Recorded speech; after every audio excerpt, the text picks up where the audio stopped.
خاموش رات تھی۔ آسمان پر ستارے گہری خاموشی میں چمک رہے تھے۔ کنعان کی سرزمین پر ایک چھوٹا سا گھر تھا۔ اس گھر میں ایک معصوم لڑکا نیند سے اٹھ کر بیٹھ گیا۔ اس کا دل تیز دھڑک رہا تھا، آنکھوں میں حیرانی تھی۔ 11 ستارے، سورج اور چاند سب سجدے میں۔ یہ عام خواب نہیں تھا، یہ اللہ کا اشارہ تھا، اور اس اشارے کے ساتھ امتحانوں کا ایک لمبا سفر شروع ہونے والا تھا۔ حضرت یوسف علیہ السلام نبی اللہ حضرت یعقوب علیہ السلام کے بیٹے تھے۔ کنعان کا علاقہ، سادہ زندگی لیکن روحوں میں نور۔ حضرت یعقوب علیہ السلام خود اللہ کے نبی تھے۔ ان کی زندگی صبر، دعا اور اللہ پر پورے یقین کی مثال تھی۔ یوسف علیہ السلام بچپن ہی سے مختلف تھے، نہ صرف حسن میں بلکہ اخلاق اور فطرت میں۔ ان کی ہر بات میں سچائی ہوتی، ان کی خاموشی میں بھی حیا ہوتی، اور یہی چیز کچھ دلوں کو چبھنے لگی۔ ایک صبح یوسف علیہ السلام اپنے والد کے پاس آئے۔ ان کی آواز میں معصومیت تھی۔ انہوں نے خواب بیان کیا، 11 ستارے، سورج اور چاند، اور سب کا سجدے میں ہونا۔ حضرت یعقوب علیہ السلام سن کر خاموش ہو گئے۔ ان کا چہرہ بدل گیا۔ وہ سمجھ گئے، یہ معمولی خواب نہیں، یہ مستقبل کا پیغام تھا، نبوت کا اشارہ اور بلندی کا نشان۔ حضرت یعقوب علیہ السلام نے یوسف کو اپنے قریب بٹھایا، نرمی سے کہا، بیٹا، اپنا خواب اپنے بھائیوں کو مت بتانا۔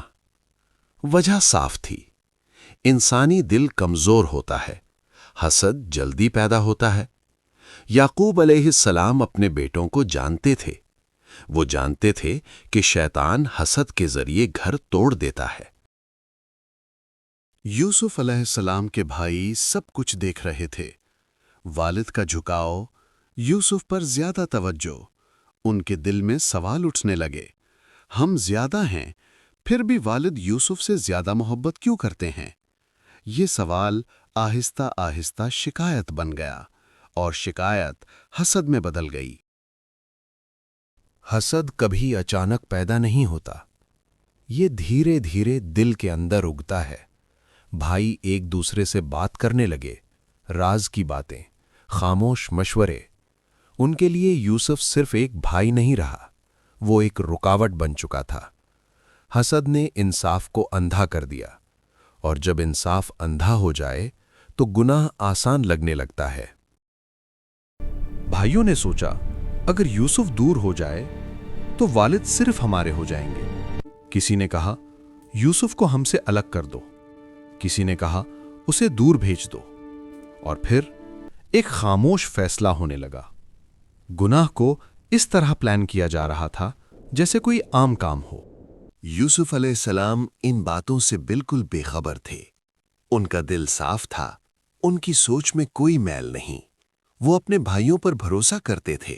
انہیں لگتا تھا کہ بھائی بھائی کے دشمن نہیں ہو سکتے۔ یہ معصومیت آنے والے طوفان سے بالکل انجان تھی۔ حضرت یعقوب علیہ السلام اندر سے بے چین تھے۔ انہیں محسوس ہو رہا تھا کہ کچھ ٹھیک نہیں، لیکن نبی ہونے کے باوجود وہ اللہ کے فیصلے پر راضی تھے۔ ان کا راستہ صبر تھا، اور صبر ہی اس کہانی کا بنیادی پہلو ہے۔ یہیں پر کہانی ایک نیا موڑ لینے والی ہے۔ معصومیت ایک طرف، حسد دوسری طرف، اور بیچ میں اللہ کا لکھا ہوا فیصلہ، جو ابھی ظاہر نہیں ہوا، لیکن ہر چیز اس کی نگاہ میں تھی۔ اب یوسف کے بھائی ان کے ساتھ کیا کرنے والے ہیں، یہ جاننے کے لیے سبسکرائب ضرور کریں تاکہ آگے کی کہانی آپ تک جلد سے پہنچے، اور لائک اور شیئر کرنا مت بھولنا۔